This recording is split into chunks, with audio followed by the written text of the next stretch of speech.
میرا خیال ہے کہ اس کو کنڈیم کرنا چاہیے، اس کو آنے نہیں چاہیے. تو یہ میں جو کچھ آپ کو بتا رہا ہوں یہ صرف اور صرف ایز اے سیولین جو سول رول چاہتا ہے پاکستان میں، جو قانون کی حکمرانی چاہتا ہے، جو صحیح قسم کی جمہوریت چاہتا ہے، جو خاندانوں کی پرورش کرنے کی بجائے عوام کا کام کرے، عوام کی خدمت کر سکے یا اس کے فوائد عوام کو دے سکے، میں اس کی بات کر رہا ہوں. مجھے مطلب میں چونکہ میرا بیک گراؤنڈ آرمی کا ہے تو اس سے قطعاً میں اس لیے یہ بات کروں کوئی غلط فہمی ایسی نہ پیدا ہو کہ میں اس کا کوئی کمپیریزن مشرف کے رول سے کر رہا ہوں. کیوں نہیں، میں مشرف کے خلاف تھا اسی چیز کی وجہ سے. میں قطعاً نہیں اپروو کرتا، نہ پہلے کی نہ آج کرتا ہوں. میں نے ضیاء الحق کے وقت میں مجھے ملٹری کورٹ کا پریزیڈنٹ لگایا گیا یہاں پہ رحیم یار خان میں، تو میں نے ڈیفائی کیا، میں نے وہ چارج لینے سے انکار کیا. پھر جب مجھے انہوں نے زبردستی کہا کہ نہیں آپ چارج لیں، پھر میں نے لکھ کے بھیجا martial law headquarter Lahore, Punjab martial law headquarter کو کہ یہ کام میرے ضمیر کے مطابق نہیں ہے، میں نہیں کر سکتا یہ.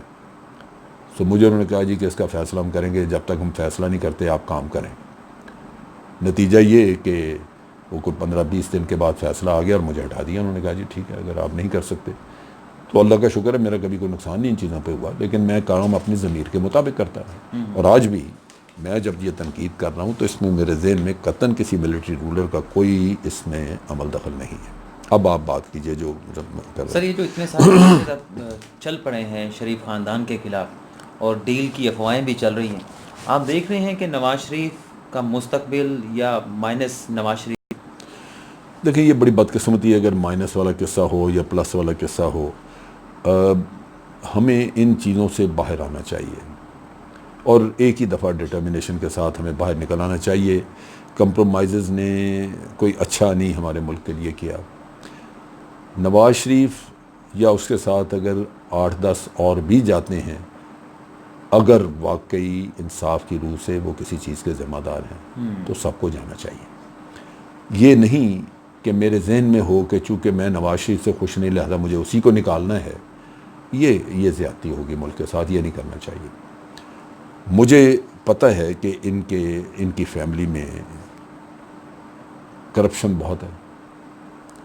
قانون کو ہمیشہ یہ خریدتے رہے ہیں، سب اس کو سرکمنٹ کرتے رہے ہیں، عدالتیں ان کی خواہشات کے مطابق فیصلے کرتے رہی ہیں. اس میں وجہ بھی بہت بڑی یہ ہے کہ ججز بھی اپنی مرضی کے پروموٹ کرواتے ہیں، لگواتے ہیں. تو اس نظام کو جس کو انہوں نے ہوسٹیج بنایا ہوا ہے، اس نظام کو آزاد کرنے کا راستہ ایک ہی ہے کہ جو بھی ملوث ہے اس کو سزا ہو.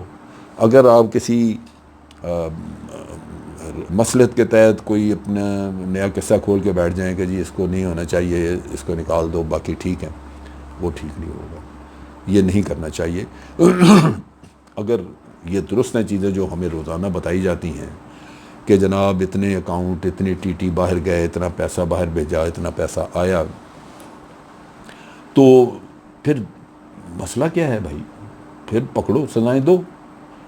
اور میں تو آگے بھی آپ سے ذکر کیا، مجھے چونکہ حدیبیہ پیپر مل کے کیس کی اصلیت پتہ تھی، اس کی تفصیلات پتہ تھیں، تو میں ہمیشہ یہ سمجھتا ہوں کہ مجھے کوئی شک و شبہ نہیں ہے کہ یہ کرپٹ لوگ ہیں، کیونکہ وہ ایک کیس تھا جس میں یہ ساری کرپشن کھلنی تھی. اور انہوں نے پھر وہی کام کیا کہ عدالتوں کو کیسے راضی کیا، کیا کیا کہ جج صاحب نے جو فیصلہ لکھا، قاضی فائز عیسیٰ صاحب نے، اس میں پہلے تو اس کیس کو ختم کیا. پھر جو نیب کا وکیل تھا وہ یہ کہہ رہا تھا کہ جی میں کیس اس لیے لے کے آیا ہوں کہ 5 ججوں کا بینچ سپریم کورٹ کا، اس نے کہا کہ اس کیس کو کھولا جائے. تو جج نے اس کو کہا، قاضی فائز عیسیٰ نے، کہ تم خبردار مجھے اس 5 ججوں کے بینچ کا اگر تم نے ریفرنس دیا. پھر جب وہ دوبارہ اس نے ریفرنس دیا، اس نے کہا میں تمہیں اریسٹ کر لوں گا اگر تم نے یہ ریفرنس دیا. اتنا بڑا آبجیکشنیبل ایک جج کا ایٹیچیوڈ جو نظر آئے کتنا جھکاؤ. پھر منع کر دیا کہ اس کی پروسیڈنگز جو ہیں یہ میڈیا پہ یعنی ٹیلی ویژن یا اخبار میں ڈسکس نہیں ہو سکتے. اگر وہ ڈسکس ہوتی تو اسی وقت عوام کی آنکھیں کھول دی جاتی. ابھی تو ان کے خلاف چل رہا ہے، 7 ججز بیٹھے تھے، انہوں نے 2 ججز پہ اعتراض کر دیا. میں آپ کو بتا رہا ہوں قاضی فائز عیسیٰ کا اس کا گناہ گار ہونا ہی اس چیز سے ثابت ہے کہ کہ ان کے اوپر الزام ہے جائیدادوں کا جو انہوں نے لندن میں بنائی ہے. اب اس چیز کا جواب دینے کے علاوہ باقی وہ ساری کہانیاں سنا رہے ہیں. وہ بھائی تو اپنا بتاؤ نا, یہ جو باہر تم نے پیسہ جو لے کے گئے, کیش پیسے سے خریدی ہیں, کیش گیا کیسے باہر؟ ہمارا پیسہ اگر باہر اگر جائز ہو یہاں سے تو آپ بینکوں کے ذریعے باہر بھیجتے ہیں, ناجائز ہو تو جیبوں میں ڈال کے لے کے جاتے ہیں. بالکل ایسا.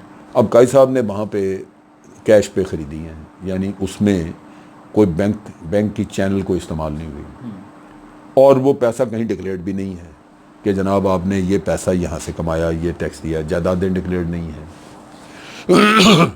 خریدی بھی وائف کے نام پہ ہے.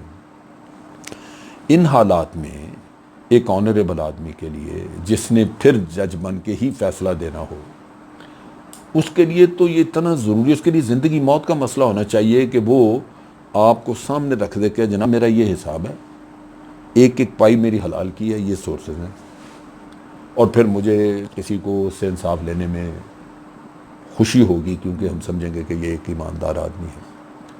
لیکن آپ اس کا جواب نہ دیں, آپ کہیں جی یہ پریزیڈنٹ جو ہے ملک کا وہ بدنیت ہے, اس نے ریفرنس کر دیا. پھر آپ ایک اعتراض لے کے آئیں کہ جی ابھی اور بھی 20 لوگ ہیں جن کے ریفرنسز آئے ہوئے ہیں, وہ پڑے ہوئے ہیں, ان کے پہلے سنے, ان کے نہیں سنے, میرا کیوں پہلے سن رہے ہیں؟ یہ ریفرنس آ گیا, وکلا کو ساتھ ملا لیا, وہ کھڑے ہو گئے, یہ بدنیتی ہے, اس کو نشانہ بنایا. نشانہ کس بات کا؟ یہی نواز شریف صاحب کہتے ہیں.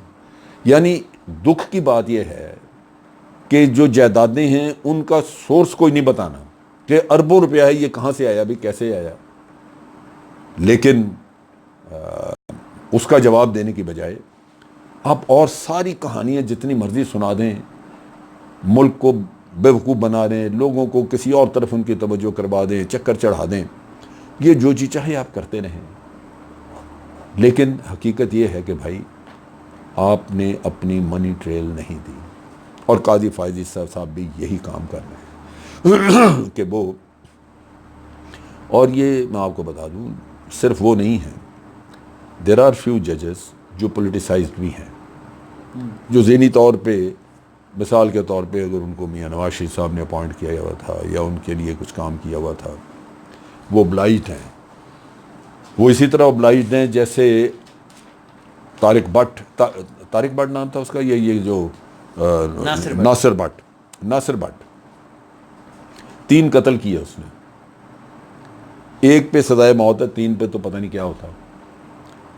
لیکن وہ احسان مند ہے اس وجہ سے کہ میاں نواز شریف نے اپنا انفلوئنس یوز کر کے اتنا بڑا ظلم کیا ان لوگوں کے ساتھ جن کو اس نے قتل کیا تھا, ان کے خاندانوں کے ساتھ, کہ اس کے مقدمے ختم کرا دیا. اب میاں نواز شریف قاتل جب پالے گا تو وہ کس لیے پالے گا؟ اسی لیے کہ وہ اس کا کام کریں. آپ اسی طرح ہر طرح کے کرپٹ لوگوں کو, چور ڈاکو کو اگر پالے, معاشرہ کیسے ٹھیک ہوگا آپ کا؟ اب یہ حضرت طارق بٹ جو ہے, وہ یہ ناصر بٹ جو ہے, یہ میاں نواز شریف کے لیے بہت کچھ کرنے کو تیار ہے. اس نے یہ سکینڈل کیا, ویڈیوز بنائی جعلی ان اے وے کہ جج یہ کہتا ہے کہ جی مجھ سے انہوں نے کہا کہ یہ ہم ریکارڈ کرنا چاہتے ہیں, یہ تم کہہ دو, کیونکہ ہم نے یہ میاں نواز شریف کو دکھانی ہے, تو اس کو تسلی ہو جائے گی, یقین ہو جائے گا کہ بھئی ہم نے کام پورا کیا تھا. اب وہ ویڈیوز بن گئی اور انہوں نے یہ بہت بڑا ایک سکینڈل بنا کے رکھ دیا. اس آدمی نے یہ اتنا بڑا کام, سکینڈل اور یہ سارا کچھ کیا, تو وہ ساتھ اس نے یہ بھی کہا اسے کہ جناب میرے قتل کے کیسز سے میاں نواز شریف نے ختم کرائے, میں ان کا ممنون ہوں, لہٰذا میں ان کے لیے کچھ کرنا چاہتا ہوں. تو یہ وہ دکھ ہے جو ہمارے ججز کا بھی مسئلہ ہے. آپ شوکت عزیز صدیقی کا کیس دیکھیں. شوکت عزیز صدیقی نے کہا کہ جی مجھے آ کے تو انٹیلیجنس کے لوگ فلاں یہ وہ کہتے رہے کہ جی بینچ یہ بنایا جائے گا, آپ اس بینچ میں نہ بیٹھیں یا اس میں بیٹھیں, یا انہوں نے کہا جی آپ یہ فیصلے میں لکھیں. ٹھیک ہے, کہا ہوگا, میں کہتا ہوں. قاضی اس کا شوکت عزیز صاحب کا فرض یہ تھا کہ وہ لکھ کے ساری کمپلین بندوں کے نام, اور اگر کوئی ایویڈنس بھی ساتھ تھا تو وہ بھی لگا کے چیف جسٹس کو بھیج دے کہ جناب میں شکایت آپ کے پاس بھیج رہا ہوں, یہ آپ ایکشن کریں, جو پراپر طریقہ, اس کے خلاف قانونی ایکشن کریں. اس نے یہ نہیں کیا. اس نے انتظار کیا اور جس دن الیکشن تھا اس الیکشن کی ریگنگ کرنے کے لیے، الیکشن چوری کرنے کے لیے، کیونکہ وہ پولیٹیسائز تھا، کیونکہ وہ ایک پولیٹیکل پارٹی کا دل سے رکن تھا، اس نے ایک بار کی میٹنگ بلائی، بار کا جلسہ کیا، راولپنڈی بار ایسوسی ایشن کا، اور وہاں الیکشن سے دو دن پہلے پبلک اوپینین کو بدلنے کے لیے اس نے اوپن تقریر کی اور میڈیا پہ ڈال دی۔ اب وہ ہر طرف اس کی تقریر پھر رہی ہے، وہ اس کیا مقصد ہے اس کا؟ سوائے اس کے کہ تم نواز شریف اور وہ لوگوں کو ان کو بے گناہ ثابت کر رہے ہو، بغیر ثبوت، بغیر ہیئرنگ، بغیر کسی کے چیز کے، آپ پبلک اوپینین بدلنے کے لیے کہ الیکشن میں لوگ یہ سمجھیں کہ یہ انوسنٹ ہیں، آپ یہ کام کر رہے ہیں۔ میں نے شوکت عزیز کو اس چیز کے اوپر پوچھا، ہی ہیڈ نو آنسر۔ میں نے کہا میں اس کو یوں دیکھتا ہوں کہ یہ آپ نے الیکشن کی ریگنگ کی، you are accused of rigging the general election in Pakistan in favour of a particular party. کوئی جواب نہیں، کیونکہ قانون تو یہ کہتا نہیں نا کہ آپ تقریریں کرتے پھریں جا کے، جج ہے بھائی آپ، آپ کا کام تھا کہ آپ لکھ کے اس آدمی نے جس نے اپروچ کیا اس کا لکھ کے چیف جسٹس کو بھیجتے، پھر میں دیکھتا چیف جسٹس ایکشن کیسے نہیں کرتا۔